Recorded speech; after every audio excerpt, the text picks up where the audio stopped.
Now it's time for a panel that will unpack the many lessons that we've learned from past large-scale radioactive waste projects, both in Canada and abroad, projects that have sometimes failed, sometimes faced delays at the implementation stage. I am pleased to welcome my Ottawa neighbor and the chair of our next panel, Dr. Monica Gattinger, who is the director of the Institute for Science, Society and Policy at the University of Ottawa. Among many other accomplishments, Monica is also the chair of the Institute's Collaboratory on Energy Research and Policy, and she's written extensively on Canadian energy policy. Please use the Engage tab to ask any questions to the panel. You can also put comments in the general section. Great. Thank you very much for that kind introduction. It's a pleasure to be here. I think we've got a really outstanding panel that will bring some perspectives on these issues from here in Canada, from the United States, and also from the United Kingdom. So time is short. Without further ado, we're going to jump straight in. We've got 5 speakers today, and I'll just very quickly introduce each of them to you, and then we'll get straight into their presentations. Our first speaker is Kapil Aggarwal. Kapil is Director of Eastern Operations for Nuclear Waste Management at Ontario Power Generation. And of tremendous relevance for this session, was Project Director for the recent Ontario Power Generation Deep Geological Repository Project for low and intermediate level waste. Our second speaker is Paul Jones. Paul is a member of the Saugeen Ojibwe First Nation. He's a former councillor of the Chippewas of Nawash, Unceded First Nation. And Paul is going to give a perspective from the community level of the OPG DGR project. Our third speaker, going over to the United Kingdom, is James McKinney, who is Chief Strategist, Integrated Waste Management at the Nuclear Decommissioning Authority. Then we're going to come back to North America for our fourth speaker, John Weingart, who is Associate Director of the Eagleton Institute of Politics at Rutgers University. And of importance for this session today, John led the siting process for the low-level repository in New Jersey. Our final speaker will be Allison MacFarlane, who is Professor and Director of the School of Public Policy and Global Politics at the University of British Columbia. Allison has tremendous experience in the United States, including as chair of the Nuclear Regulatory Commission. So without further ado, we're going to jump straight into the presentations, and we look forward to leaving lots of time for questions following the presentations. So Kapil, you are up first.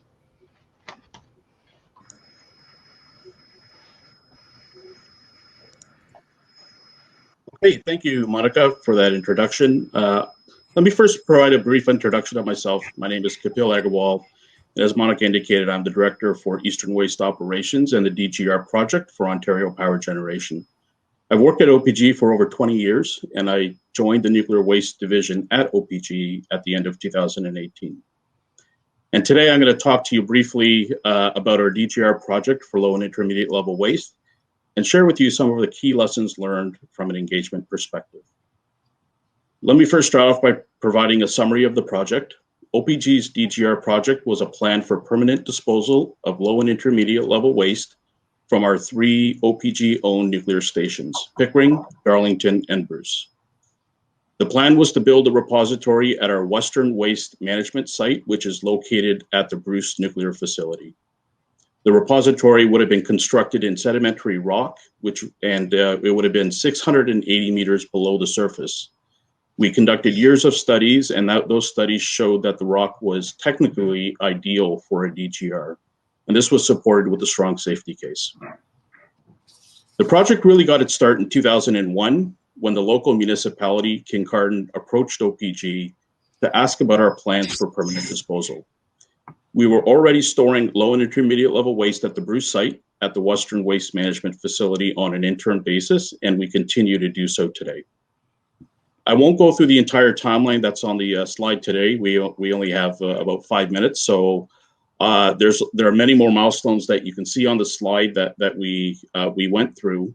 It was almost 2 decades. We saw changes in governments and leaders at all levels, federal, provincial, and municipal, and often new questions would arise, and that's understandably so. But in a nutshell, we applied in 2005 to the CNSC for a site prep and construction license, and we had an agreement in place with Kincardine as a willing host. We had already begun consultations with the 2 local First Nation communities, jointly called the Saugeen Ojibwe Nation, or SON, as well as Métis communities in the area.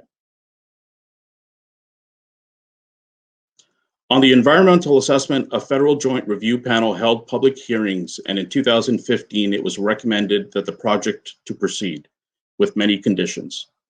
Our decade-long engagement with SON intensified in 2019, with 22 information sessions held across the communities across Ontario. That culminated in a vote in January 2020, where SON members voted 86% not to support the project. OPG had said that it would respect the commitment we made in 2013 not to proceed without SON support, and that's what we did. We took steps in 2020 to close the project, withdrawing our application to the CNSC. So over that time frame, there was a tremendous amount of work done. I'll just touch on a few key lessons learned that we took away, and these are mainly focused on the engagement process with local communities and Indigenous communities. First and foremost, engage early and engage often.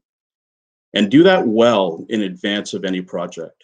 Engaging early to seek input from the community, including Indigenous peoples, to help inform decision-making is something we heard loud and clear in our engagement sessions in 2019. Engaging with people, understanding their perspectives and opinions, answering their questions, it helps to define the project. And it goes a long way to build good relationships.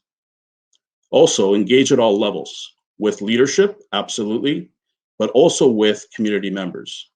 That goes for municipal host communities, for Indigenous communities, and for the wider public. Get ready to meet literally many hundreds of people. Secondly, listen, don't sell. People want to be heard. People want to be understood. They have questions. And the questions are not just for technical experts to answer. It's not all about the science and engineering. The fundamental question is, why should we trust you? Building trust is about demonstrating your values, showing who you are as individuals and as an organization, and developing a mutual understanding and respect. That takes time to build, and you can lose trust faster than you can build it. So take the time to understand. Take the time to embrace different traditions and cultures. Finally, be prepared for a long timeline. The people who start a disposal project may be an entirely different group than the ones who bring it over the finish line. The faces will change on both sides, on your project team, in your communities. Community leadership and council will likely change. Band leadership and council will likely change. You need good systems for knowledge retention, good transition planning, and succession planning. And you have to find ways to maintain all those important relationships, even as the players change. These are just a few of the main highlights from our learnings from the low and intermediate level DGR project, and I thank you for listening today. Miigwech. Terrific. Thank you so much, Kapil. That line about science and facts do not address all concerns. I think that's so extremely important and often overlooked, in the importance of relationships, trust, and relationship building.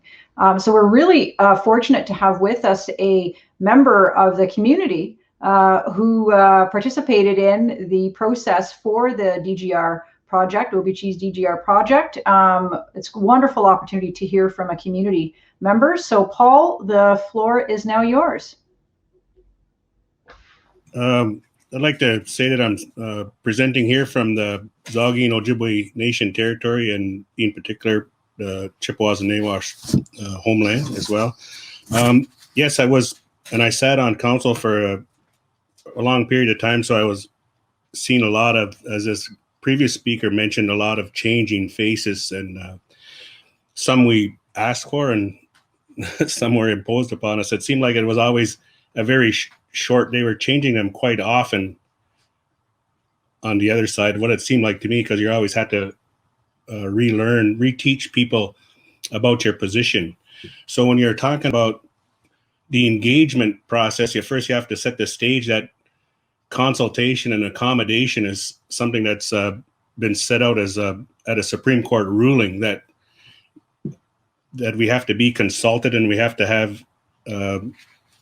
have some say in what the project does. So getting people to understand where we come from and what we're going to be speaking about took a long time to get that arrangement. And so people had put, to me, artificial timeframes that when they wanted to have a deep geological repository in the ground, time went on was spent with a lot of time with trying to re-educate people from SON's position and where we needed to be, all the way up to the Nuclear Safety Commission, OPG, president's meetings, that sort of stuff. But in the end, we got there and we thought that we had an agreement that would do the trick in terms of getting us to where we want to get to. But in the end, I think what really at least ran the process afoul was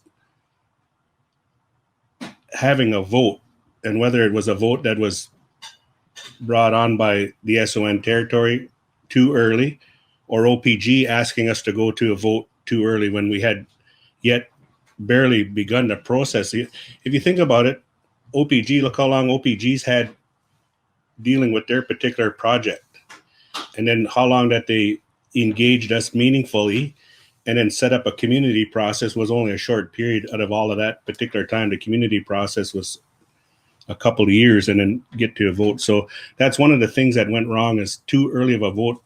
And I've always told them, I said, you can get us to have the vote, but you might not like the outcome, because if people don't understand the project, it's not really going to go anywhere. That's what I think, and that's what it turned out. It turned out to be a no. Whereas I think that if they would have let us proceed in a timely manner, the outcome may have been different, because people voted no for different reasons. I think that some of the things that didn't work was bringing the First Nations into the process once the project was already completed. That's a big mistake.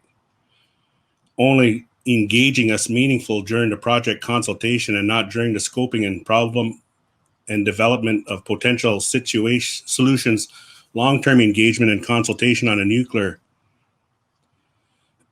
No consultation or full discussion on alternative or interim storage options. That was another gap.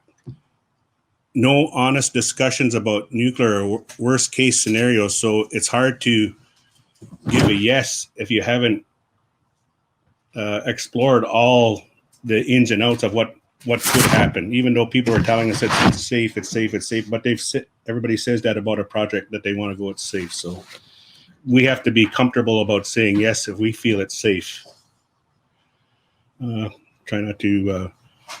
No understanding of the approach considers the entire nuclear landscape, which is something SON has to consider. We got producers, we got long-term lived nuclear waste in our territory, and we got low and intermediate waste in our territory. So it's not, even though they have their own projects, we have to consider all of those particular projects. And I don't know if that was given weight when they are their own individual project. They're only speaking to that, where we have to be cognizant of all three of those projects. And they did not pay attention when we tried to tell them that they're building too close. People were concerned whether it's a real or perceived issue, that they're building too close to the lake. And that would be another reason that there was a big no, was that too close to the lake was one of those things. So in summary, I know I'm getting close to my time, is that we needed to be, SON needs to be early and meaningful engagement in a project where it deals with the Indigenous peoples, and will be needed to address consent and impacts on Indigenous peoples and their culture and heritage and tradition. So if we need to be involved early in the project, because we have a lot at risk, and maybe I feel a little bit more than other people, than normal people, than Canadian people in general. We have other things at risk. So stop there, and thank you.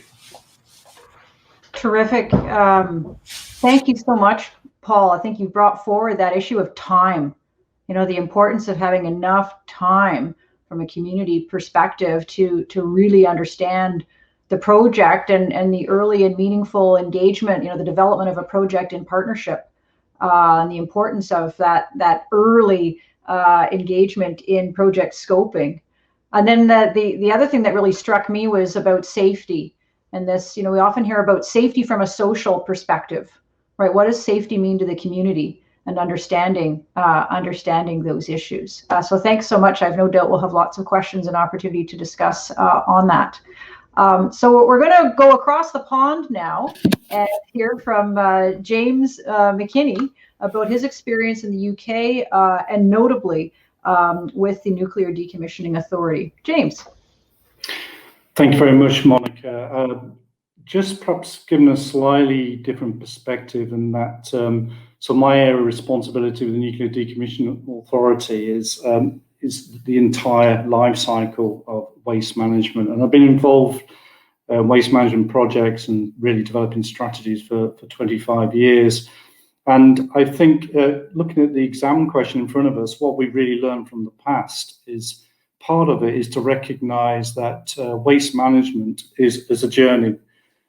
Waste arises through nuclear operations of one form or another, and that material has to be managed through time with eventual disposal. So in the UK, there's been a big number of projects involved in that journey. So how we retrieve the waste, how we treat the waste, how we store the waste, and take into due regard disposal.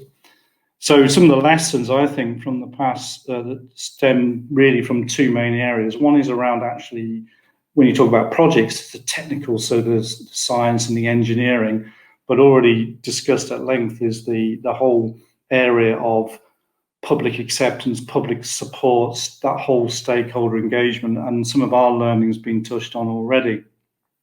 So I think what has changed from yesteryear, thinking about a UK programme where that we've got some 7 decades or so to look at, is how societal expectations have changed, as well as organisations. And a lot of our waste management now thinking is, rather than seeing waste management as an area where it could cause issue or problems, is actually how do you start to think about the value added bit of waste management? So because when we talk about radioactive waste management and waste management generally, it's a very, very broad range of materials we're considering. So the level of radioactivity is immense. The different waste streams is significant. So in the past, we have sort of looked at the nearer term issues and then probably not so focused on what will happen next. And we have designed facilities in the past which were could accept waste for storage purposes, and then realise that actually you need to get the material out again. So the export of waste on into the next leg of that waste management journey. So what we're finding now is, because of those decisions of the past, actually turning that material into something that is suitable for disposal is no longer straightforward, especially with respect to, say, retrievals and packaging that material as well. So there's some real lessons there. And I think other big lessons that people and decision makers need to think about is actually that early thinking about the whole waste management journey. So building new facilities means right at the beginning you will have to think about how you actually dismantle and deal with waste as part of that first stage of thinking. So you can never think too early about waste management, even right at the start of your program.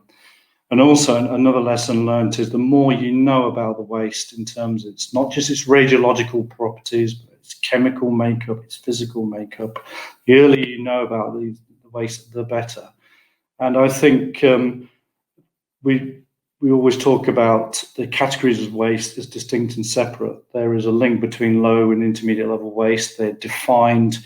And as you go forward with your decommissioning programs, you will generate waste that could possibly sit at the boundary between these waste categories.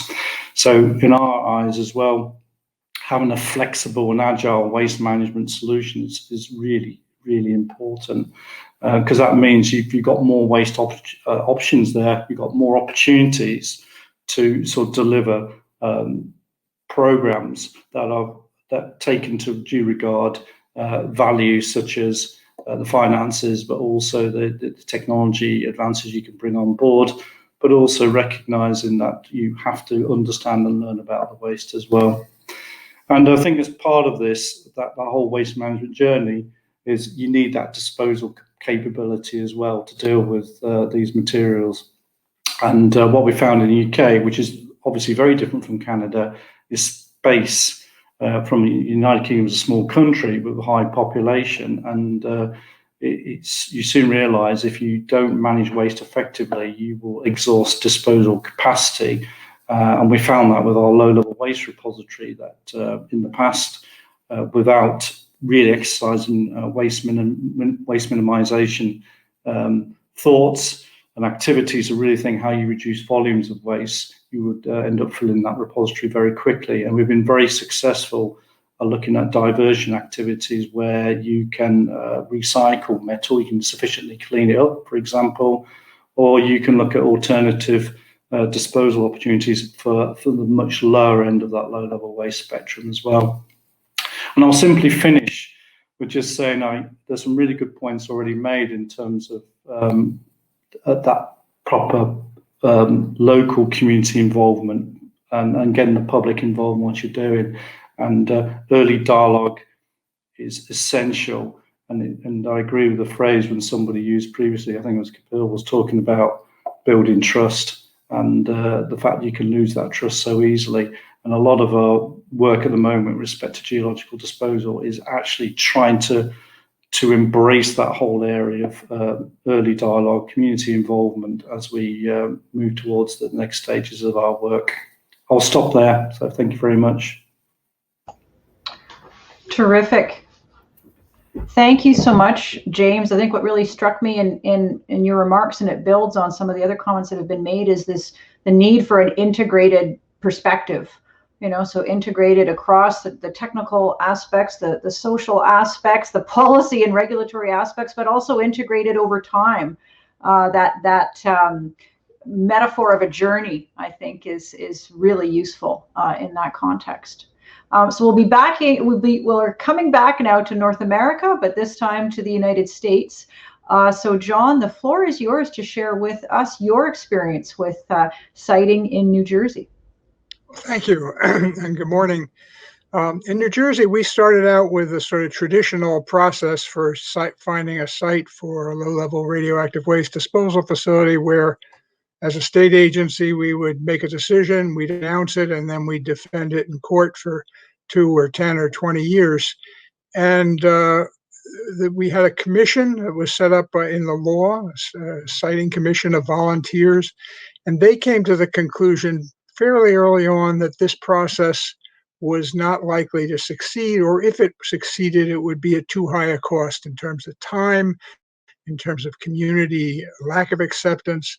And we evolved into a voluntary siting process where we would seek a municipality that would volunteer to be the host of it.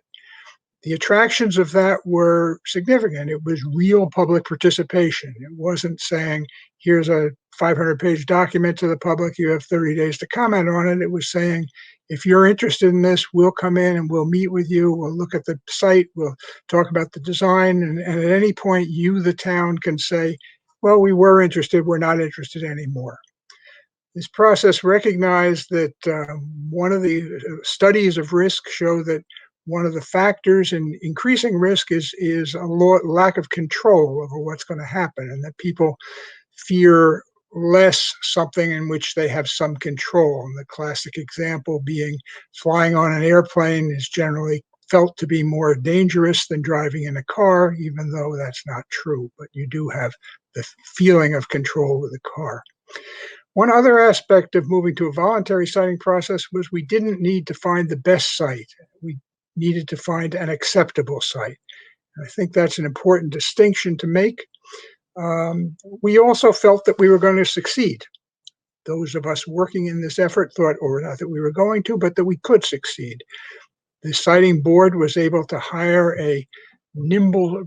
be nimble, to hire a great committed staff of people who had a sense of humor and commitment to trying to make this work, not just for the impact on radioactive waste disposal, but for the impact on democracy, or the example of how you could work with people to have local government make a decision that would work.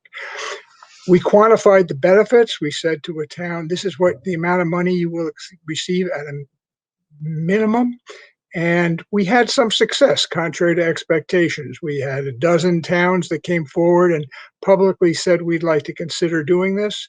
We had public meetings in those towns, but within a matter of weeks, or in some cases months, the town said, never mind. Things we learned from this process, if we were doing something similar again, or I was advising someone, I would say to find another site to clean up as part of the approval of this site. That you could argue, if it was true, that building the disposal facility was going to have a net plus environmental impact, because it was going to do what it was going to do where it was located, but it was also going to come up with the money to clean up a contaminated site, or in other ways leave the environment better than it found it. Having the ability to give money up front to a town, so those who support the idea can have something to show for it, can show that there's a new wing put on the library, or new uniforms for the football team, or whatever it is, that would have been important. To specify the benefits, that they could be used, for example, that the town would have no property taxes if they said yes to this facility, or everyone of high school age would get a free college education, but something that was tangible and agreed to by the town. Contrary to what was already said this morning, we found that some of the attributes, what we thought of as attributes in our process, were actually deterrents, or at least obstacles. The process we envisioned for siting this facility was going to be 3 or more years. And in some ways, a shorter process would have been better. The local officials, local people who were open to considering this, were unwilling to go through the years that were going to be required of social disruption while the decision continued. And if we had said, let's make a decision within a more finite period of time, I think that would have been helpful. But those are all sort of minor tinkering with the program. I think the bigger, looking back now and saying, well, what would happen if you tried a process like this now? The bigger factors are 1 positive and 3 or 4 negative. The positive one is, I think, there's greater acceptance of the benefits of nuclear power in terms of confronting climate change than there was then. We did this in the mid to late 1990s. So that might be helpful in getting a town to volunteer and consider this. On the other hand, the realities of sea level rise are much more apparent, that leave it harder to give a long-term prediction of the stability of a particular site for disposal. Another factor is that the internet is much more of a factor than it was when 1998, when we abandoned this process, and the internet's ability to convey inaccurate information quickly is much greater than its ability to convey accurate information. And finally, and maybe most important, is trust in government, which wasn't high in the 1990s, has plummeted since then. 9/11 might have had some impact on that. In the United States, our most recent president had a lot of impact on that, so that if you say to people in a town, we're going to monitor, the federal government is going to monitor this site for 50 years, 500 years, whatever it is, people in the town can reasonably say, well, what happens if you have another president like that one who doesn't heed agreements that were struck, or doesn't keep regulatory agencies in place, or makes changes like that? So I think the challenge is great, to find a way to dispose of radioactive waste. I think the word radioactive is almost always used in a negative context, and the cultural implications of that are significant.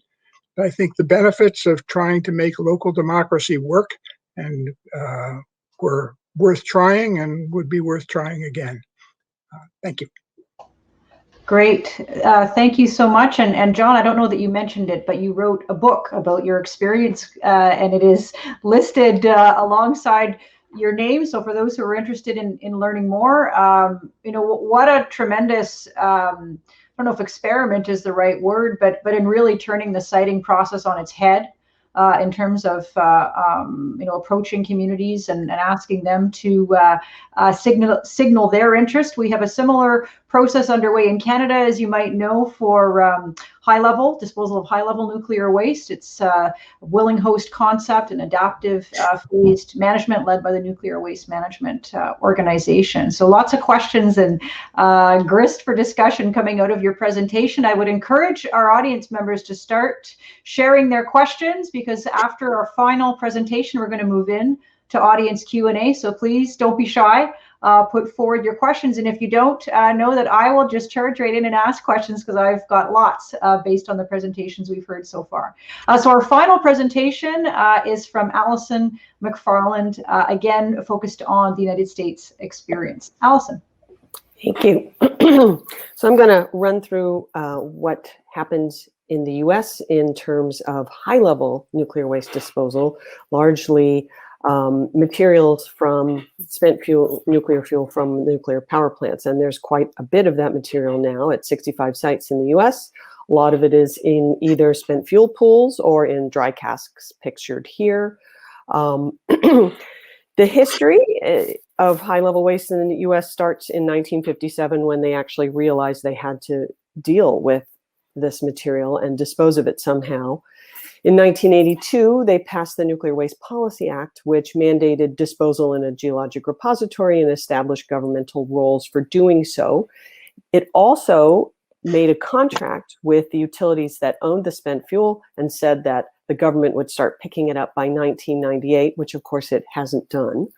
In 1987, this act was amended to look at only one site, and that was Yucca Mountain in Nevada. And I think we can argue that that's when things really started to go down the tubes, by looking at only one site in a state that resisted and was not welcome to consider this, and has been resistant to this for over 35 years. So that's the site there. This was the conception of disposing of the material in the repository in these tunnels. Here's an image of Yucca Mountain. In 2002, Congress and the president approved the Yucca Mountain site. In 2008, the Department of Energy, which was running the siting process, submitted a license application to the regulator, the Nuclear Regulatory Commission, like your Canadian Nuclear Safety Commission. But in 2010, the Obama administration withdrew the application, and there has been no congressional funding for this site since then. So what went wrong? There's an enormous funding mess. I won't go into the details, but Congress basically took over what was supposed to be an escrow account. All ratepayers paid 1/10 of a cent per kilowatt hour that they received from nuclear electricity.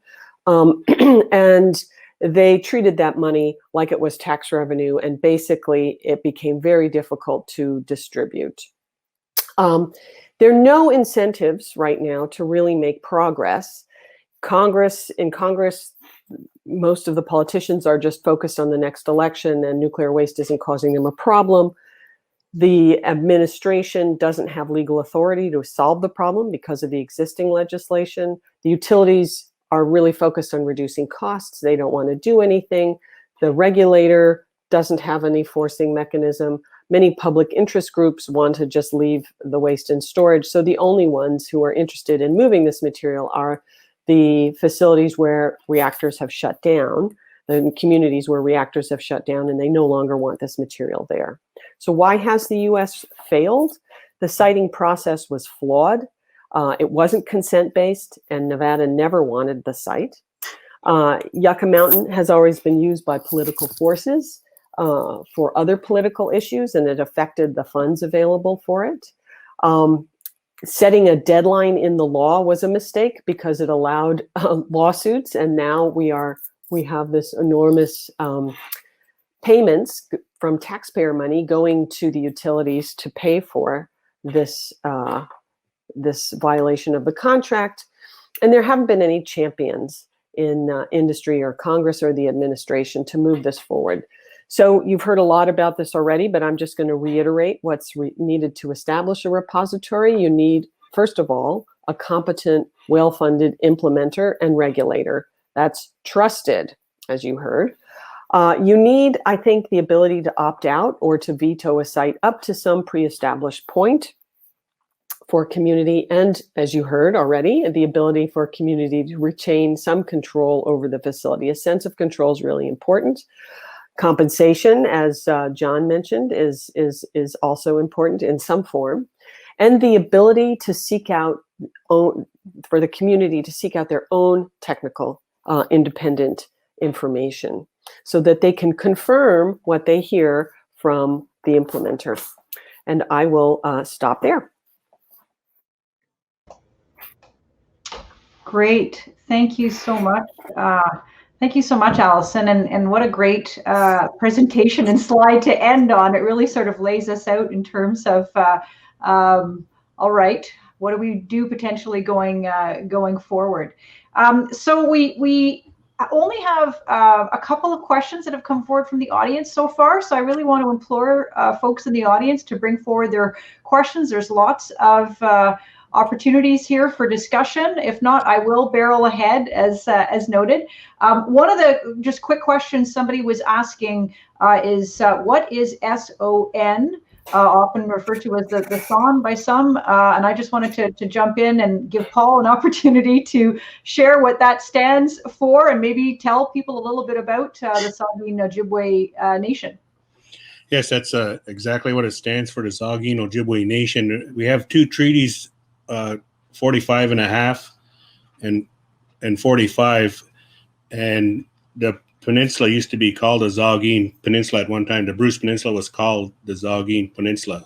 So that's kind of where we bring that back to try and talk about who we are and identify who we are. So, and that's actually Treaty 45 and a half. So one treaty, two communities, two reserves. And Paul, if I could just follow up on that. So do I understand correctly then that not only, like in the case of the OPG DGR, not only was the proposed site on your territory, but the waste was as well on your territory? Yes, we have the waste exists. The Western Waste Management Facility exists there right now, and the high-level waste from the Bruce Nuclear Power Plant is there right now, and they're trying to cite a site for the high-level waste, which is not too far from the particular OPG site or the Bruce Power site. Can I, maybe just again, if I might probe a little further on that, what, in terms of the communities, when it came to the OPG DGR project, how did that kind of weigh into the community thinking on the project? It wasn't a matter of, taking the waste from some other location and bringing it to the territory. It was dealing with waste that was already on the territory, but obviously storing it in a different way. Well, they do bring waste from other particular low-level waste from other particular operating stations into our particular territory, and that's a issue for us as well. That wasn't really anything that we had ever agreed to. When they come to our joint council table and said that they wanted to propose the Western Waste Management Facility, I think that we end up doing a paper on that, and it's like that's 20 some years ago, so it would take a bit to dig it out, but it exists, or objections to that particular issue. And not that Bruce Power's waste is any better than anybody else's waste. It's just that you're compounding the problem of bringing more waste into our territory. You're compounding our issue by doing that. So, Monica, it's Kapil. I'll just add, that when I presented out and I talked about, these things take a long time. That's part of it is, there's a legacy. And, it's not just a project in front of us to build a disposal facility. In this instance, there is a legacy of nuclear waste and a nuclear industry coming into the territory that we need to address as well. And so that's where, building that relationship, looking at all of those issues we really need to focus on that to move forward. So we've actually got the questions starting to roll in now, and I've been informed we can go a little bit over time here, which is great. So we get a chance to ask some of them.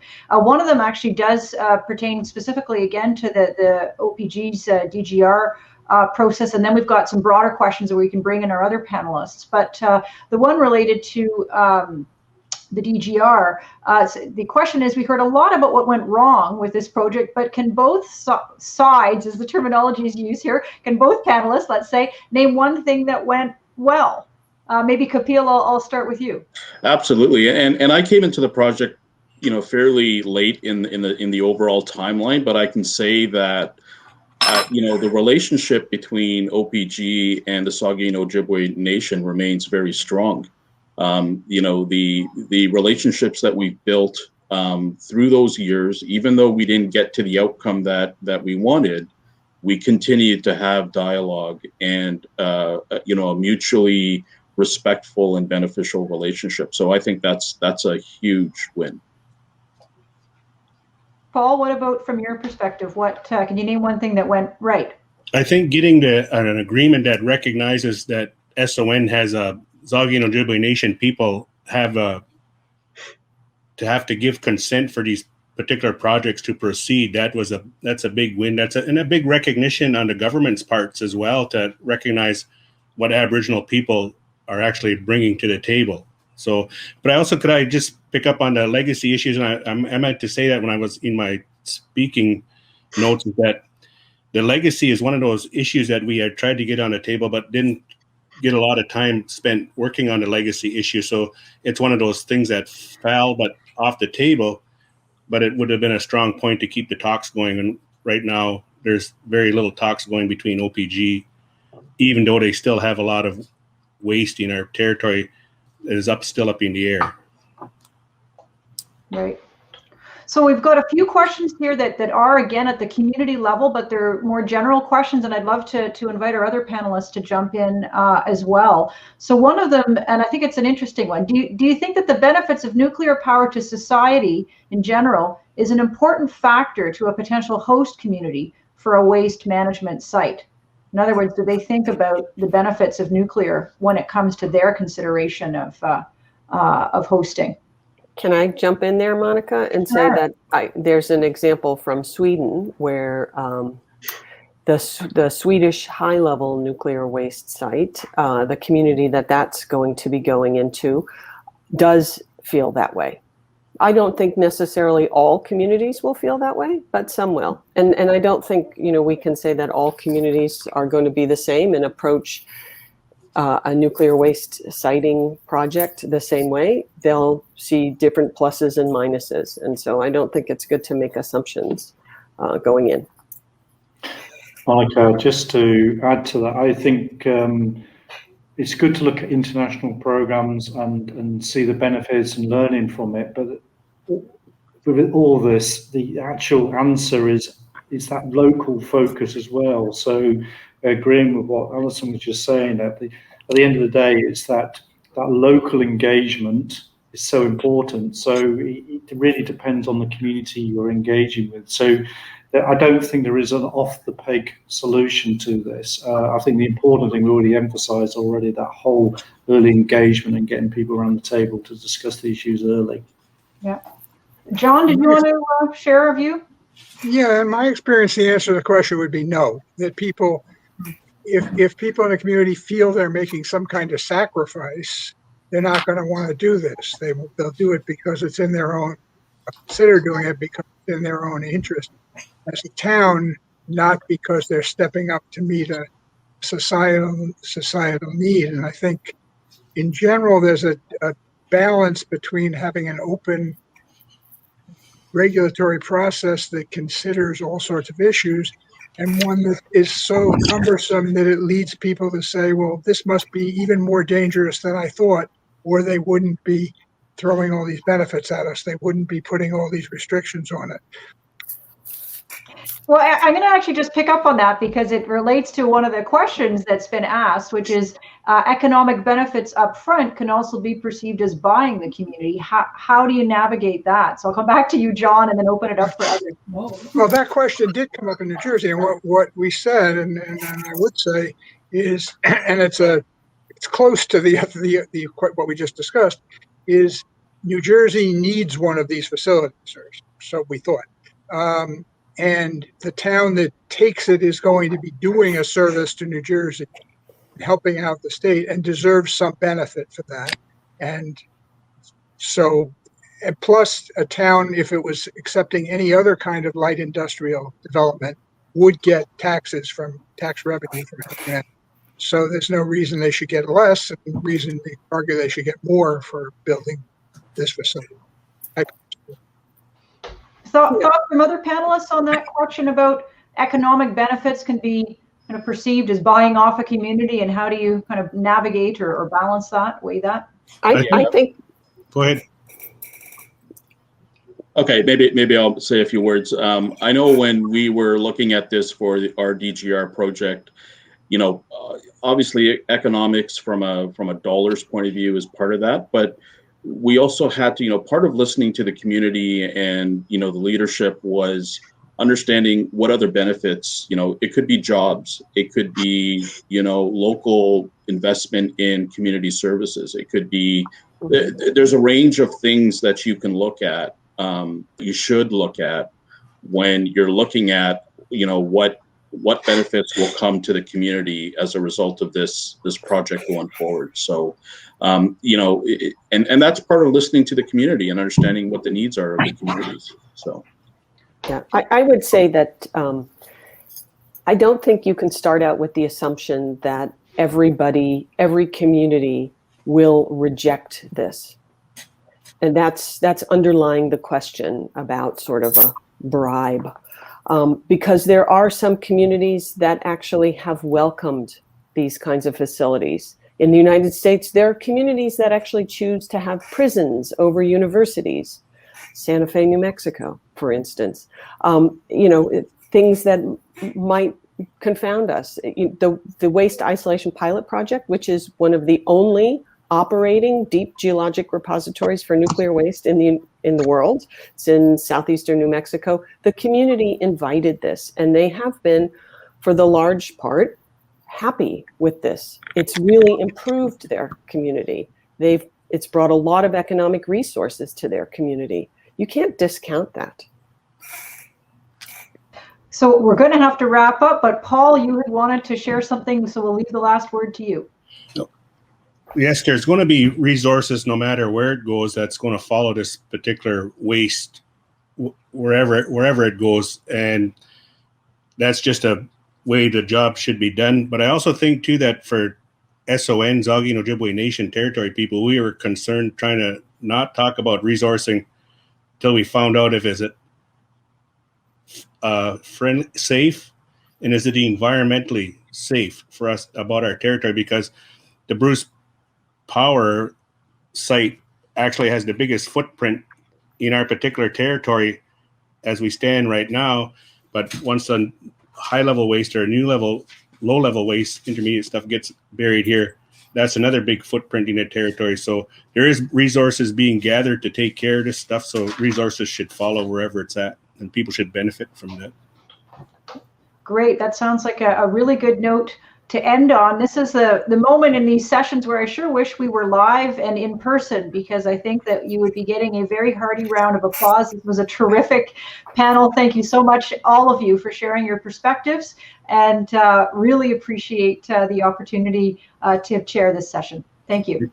Thank you for inviting me. It's been a pleasure. Thank you. Thank you, Dr. Gattinger. We appreciate you and the panelists looking into the past to help share some lessons learned that will help us improve the future.